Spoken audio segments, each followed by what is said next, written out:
ನಾವು ಇವತ್ತು ರುಚಿಕರವಾದ ಒಂದು ಎಣ್ಗಾಯಿ ಪಲ್ಯವನ್ನು ಮಾಡ್ಕೊಂಡು ಬರೋಣ. ಬದನೆಕಾಯಿ ಎಣ್ಗಾಯಿ ಮಾಡಲು ಬೇಕಾಗುವ ಸಾಮಗ್ರಿಗಳು: ಒಂದು 5 ಬದನೆಕಾಯಿನ ತೊಗೊಂಡಿದ್ದೀನಿ ಮೊದಲು. ಆಮೇಲೆ 2 ಈರುಳ್ಳಿ, 1 ಟೊಮೆಟೊ, ಕರಿಬೇವಿನ ಸೊಪ್ಪು, ಕೊತ್ತಂಬರಿ ಸೊಪ್ಪು, ಬೆಳ್ಳುಳ್ಳಿ.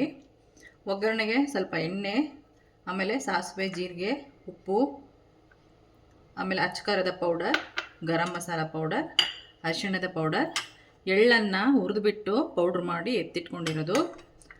ಆಮೇಲೆ ಶೇಂಗಾ ಬೀಜವನ್ನು ಹುರಿದುಬಿಟ್ಟು ಪೌಡ್ರ್ ಮಾಡಿ ಎತ್ತಿಟ್ಕೊಂಡಿದ್ದೀನಿ ಒಂದು ಬಟ್ಲು. ಆಮೇಲೆ ಹುಚ್ಚೆಳ್ಳು ಪೌಡ್ರನ್ನು ನಾನು ತೊಗೊಂಡಿದ್ದೀನಿ, ಹುರಿದು ಪೌಡ್ರ್ ಮಾಡಿ ಎತ್ತಿಟ್ಕೊಂಡಿರೋದು. ಆಮೇಲೆ ನಾನು ಒಂದು ನಿಂಬೆಹಣ್ಣಿನ ಗಾತ್ರದಷ್ಟು ಹುಣಸೆಹಣ್ಣನ್ನು ತೊಗೊಂಡಿದ್ದೀನಿ. ಈಗ ಮೊದಲಿಗೆ ನಾವು ಈರುಳ್ಳಿ, ಟೊಮೆಟೊ, ಬದನೆಕಾಯಿನ ಕಟ್ ಮಾಡ್ಕೊಂಡು ಬರೋಣ. ನೋಡಿ, ಬದನೆಕಾಯಿನ ಈ ರೀತಿ ಕಟ್ ಮಾಡಬೇಕು. ಇದು ತುಂಬಿರುತ್ತಲ್ವ, ಈ ಥರ ತೆಗೆದುಬಿಟ್ಟು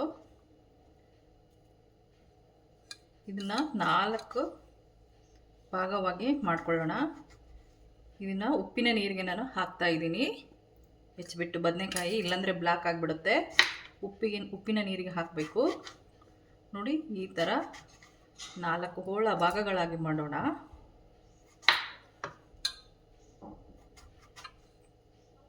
ಎಲ್ಲವೂ ಇದೇ ರೀತಿ ಕಟ್ ಮಾಡ್ಕೊಂಡು ಬರ್ತೀನಿ. ನೋಡಿ, ಎಲ್ಲ ಸಣ್ಣದಾಗಿ ಕಟ್ ಮಾಡಿ ಎತ್ತಿಟ್ಕೊಂಡಿದ್ದೀನಿ. ಈಗ ನಾವು ಮೊದಲಿಗೆ ಗ್ಯಾಸ್ ಸ್ಟವನ್ನು ಆನ್ ಮಾಡಿಬಿಟ್ಟು ಒಂದು ಪಾತ್ರೆಯನ್ನು ಇಡ್ತಾ ಇದ್ದೀನಿ. ಇದಕ್ಕೆ ನಾನು 2 ರಿಂದ 3 ಟೇಬಲ್ ಸ್ಪೂನ್ ಅಷ್ಟು ಎಣ್ಣೆಯನ್ನು ಹಾಕ್ತಾ ಇದ್ದೀನಿ. ಎಣ್ಣೆ ಬಿಸಿ ಆಗಲಿ. ಈ ಎಣ್ಗಾಯಿ ಪಲ್ಯ ಉತ್ತರ ಕರ್ನಾಟಕದ ಸೈಡು ರೊಟ್ಟಿ ಜೊತೆ ತಿನ್ನಲು ತುಂಬ ಮಾಡ್ತಾರೆ. ರೊಟ್ಟಿ ಜೊತೆಗೆ, ಅನ್ನೋ ಜೊತೆಗೆ ತಿಂದ್ರಂತೂ ತುಂಬ ಸೂಪರಾಗಿರುತ್ತೆ. ಒಂದ್ಸಲ ಟ್ರೈ ಮಾಡಿ ನೋಡಿ. ಇದನ್ನು ನೀವು ಮಾಡೋದನ್ನೇ ಬಿಡೋಲ್ಲ. ವೀಕ್ಲಿ 1 ಟೈಮ್ ಆದರೂ ಮಾಡ್ಕೊಂಡು ತಿಂತೀರಾ.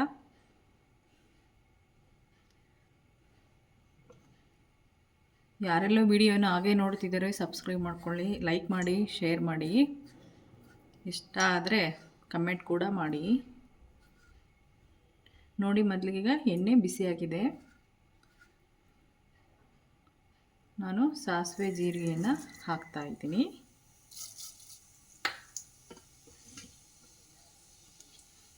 ಆಮೇಲೆ ಸ್ವಲ್ಪ ಕರಿಬೇವಿನ ಸೊಪ್ಪು,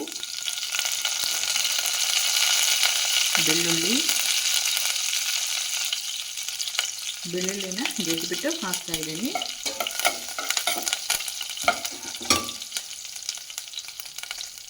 ಆಮೇಲೆ ಸಣ್ಣದಾಗಿ ಕಟ್ ಮಾಡಿ ಇಟ್ಕೊಂಡಿರ್ತಕ್ಕಂಥ ಈರುಳ್ಳಿಯನ್ನು ಸೇರಿಸೋಣ.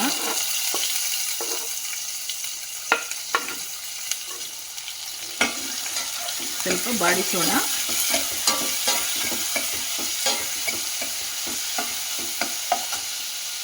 ಆಮೇಲೆ ಟೊಮೆಟೊವನ್ನು ಸೇರಿಸೋಣ. ಸ್ವಲ್ಪ ಕೊತ್ತಂಬರಿ ಸೊಪ್ಪು.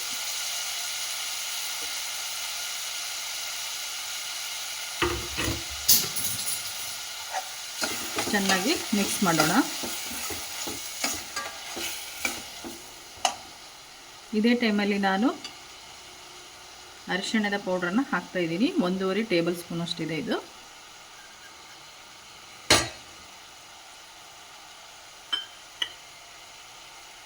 ಆಮೇಲೆ ರುಚಿಗೆ ತಕ್ಕಷ್ಟು ಉಪ್ಪನ್ನು ಹಾಕೋಣ.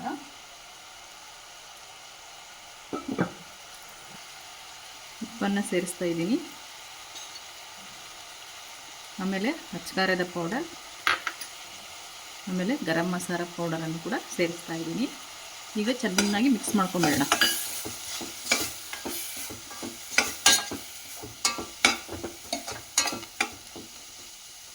ಇದನ್ನು ಚೆನ್ನಾಗಿ ಮಿಕ್ಸ್ ಮಾಡಿಬಿಟ್ಟು ನಾವೀಗ ಮೀಡಿಯಮ್ ಫ್ಲೇಮಲ್ಲಿ ಇಟ್ಬಿಟ್ಟು ಟೊಮೆಟೊ ಸ್ವಲ್ಪ ಚೆನ್ನಾಗಿ ಬೇಯೋವರೆಗೂ ಬೇಯಿಸ್ಕೊಳ್ಳೋಣ.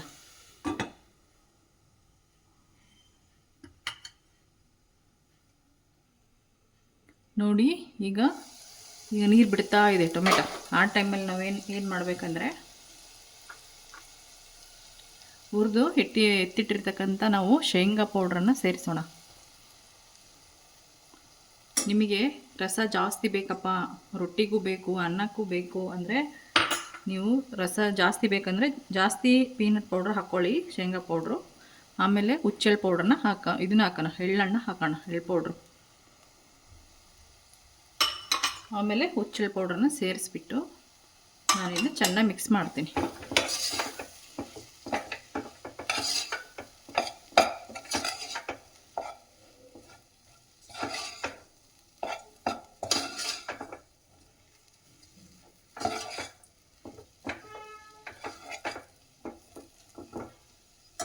ಒಂದೆರಡು ನಿಮಿಷ ಲಿಡ್ಡನ್ನು ಕ್ಲೋಸ್ ಮಾಡಿಬಿಟ್ಟು ಬೇಯಿಸೋಣ. ಈಗ ಆಗಿದೆ ನೋಡಿ. ನಾನಿದನ್ನ ಗ್ಯಾಸ್ ಸ್ಟವನ್ನು ಆಫ್ ಮಾಡಿಬಿಟ್ಟು ಕೆಳಗಿಳಿಸ್ತಾ ಇದ್ದೀನಿ.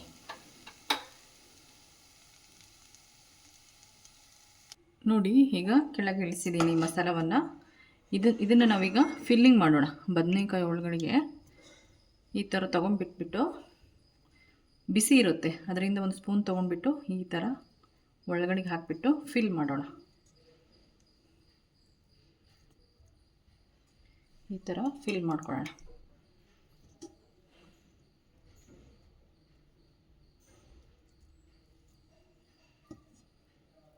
ಒಳಗೆ ಫಿಲ್ ಮಾಡೋದ್ರಿಂದ ಒಳಗಡೆಗೆಲ್ಲ ಮಸಾಲ ಇಟ್ಕೊಂಡಿರುತ್ತಾ, ತಿನ್ನಲಿಕ್ಕೆ ತುಂಬ ಟೇಸ್ಟಿಯಾಗಿರುತ್ತೆ. ಇದು ಒಂದು 10 ಮಿನಿಟ್ಸಲ್ಲಿ ಮಾಡ್ಕೊಂಬಿಡ್ಬೋದು. ಎಲ್ಲ ರೆಡಿ ಮಾಡಿ ಇಟ್ಕೊಂಡಿದ್ರೆ ಇದು ಕೂಡ ಬೇಗ ಮಾಡ್ಕೋಬೋದು.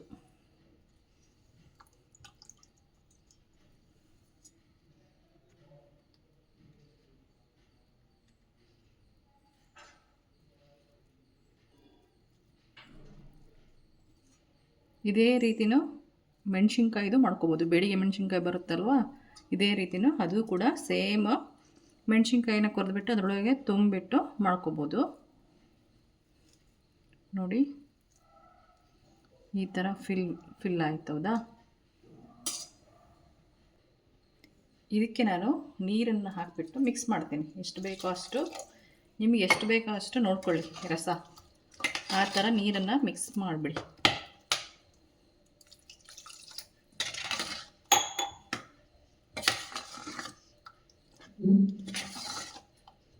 ನಾನಿದನ್ನು 2 ಟೈಮಿಂಗ್ ಮಾಡ್ತಾ ಇದ್ದೀನಿ.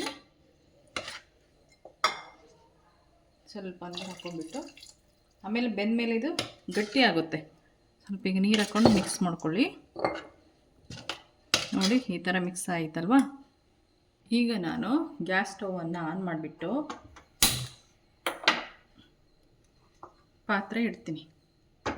ಇದು ಚೆನ್ನಾಗಿ ಬದನೆಕಾಯಿ ಎಲ್ಲ ಬೇಯಬೇಕು, ರಸನೂ ಕೂಡ ಗಟ್ಟಿಯಾಗುತ್ತೆ.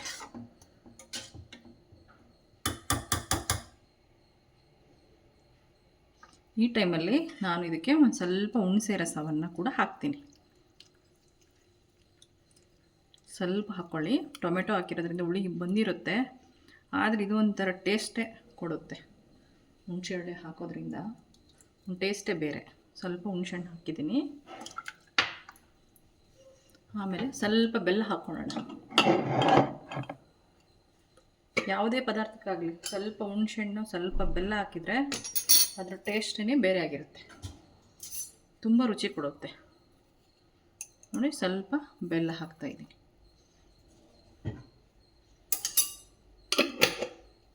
ಈಗ ನಾನು ಲಿಡ್ಡನ್ನು ಕ್ಲೋಸ್ ಮಾಡಿ ಇದು ಸ್ವಲ್ಪ ಬೇಯೋವರೆಗೆ ವೇಟ್ ಮಾಡೋಣ.